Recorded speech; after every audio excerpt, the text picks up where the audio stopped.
Hi friends, welcome back to the Bible Project podcast, and we're in episode 189. We're in part 122 of this amazing journey through the book of Genesis, and hopefully the whole Bible chapter by chapter, verse by verse over these coming years. And we're in the middle, getting well into Genesis chapter 16 and the story of Abraham, Sarai and Hagar. I'll just remind you of the verses that we closed last week's episode with, or yesterday's episode with rather.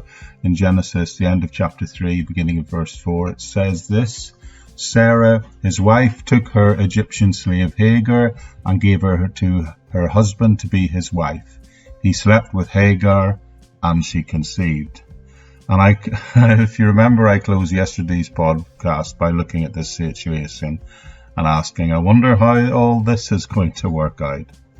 Isn't it amazing that these events that are described, that are taking place nearly 4,000 years ago, it reads like the storyline of some modern drama, doesn't it? Hagar's given by her mistress to her husband, the mistress's husband, which is Abraham, and once pregnant, Sarah then begins to despise her. So there are two things going on here, friends. Firstly, she was giving Hagar to Abraham as a wife. Now, Hagar, by the measure of that time, was successful, as procreation, as childbirth, was a hallmark of feminine success. But then Hagar starts to lord over Sarah a little bit. I would say Sarai took a risk, a wrong-headed risk, granted, but she probably did make a big emotional sacrifice in allowing Hagar to become her husband's concubine. And maybe she felt like a little bit of gratitude would have been in order, I suppose. So it's interesting that what we have here is what's called polygamy. Abraham is now seen to have two wives. Now, that was practiced in that day, in that culture. It was allowed by the local laws and customs of that time, but it's not what God planned at all. The other thing that is interesting is that once Hagar conceives, she despises her mistress Sarah, and she begins to look down her nose at her. Now, we can see this is a very human story, isn't it? But this is just the beginning of the problems that are going to arise out of this entanglement. Things are going to get a whole lot worse. But I'd just like to pause for 1 minute here and ask the question, what does the Bible say about polygamy? Does it condone polygamy? There are some people today on the margins of Christianity who say that the Bible allows polygamy. And they will often quote this passage at you as evidence, the fact that it occurred within the Old Testament.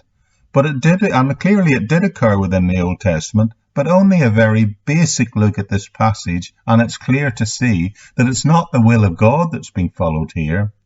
Not to mention the fact it's clearly seen not to work. So it's interesting that people are using it as an example of something that God would wish. Anyway, carrying on, in verse 5, things begin to get really interesting, and it says this: Then Sarah said to Abraham, You are responsible for the wrongs I am suffering.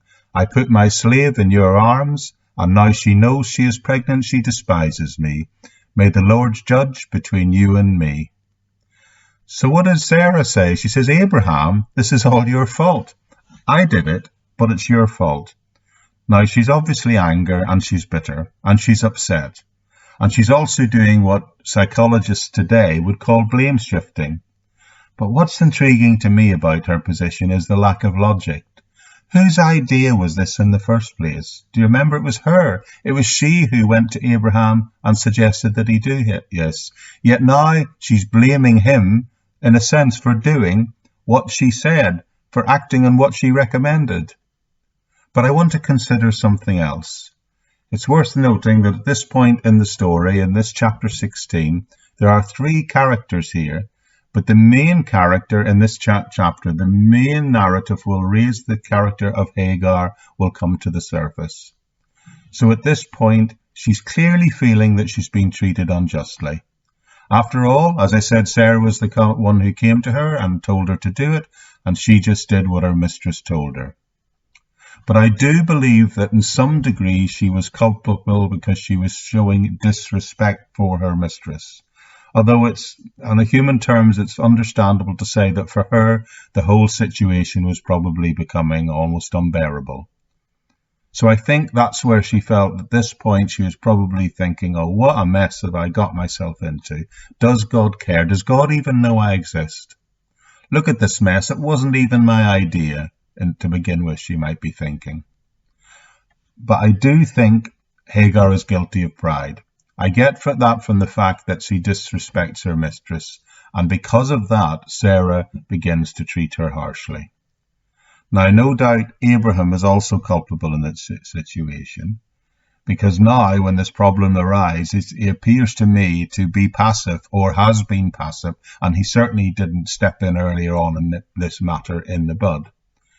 But as someone who once said, summarizing this passage, they said, Hagar failed as a maid, Sarah failed as a mistress, and Abraham failed as a man and head of the family.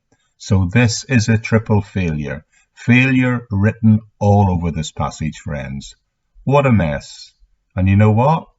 You haven't even heard the half of it yet. Look at the next verse, verse 6. Your slave is in your hands, Abraham said. Do with her whatever you think best. Then Sarah mistreated Hagar, so she fled from her.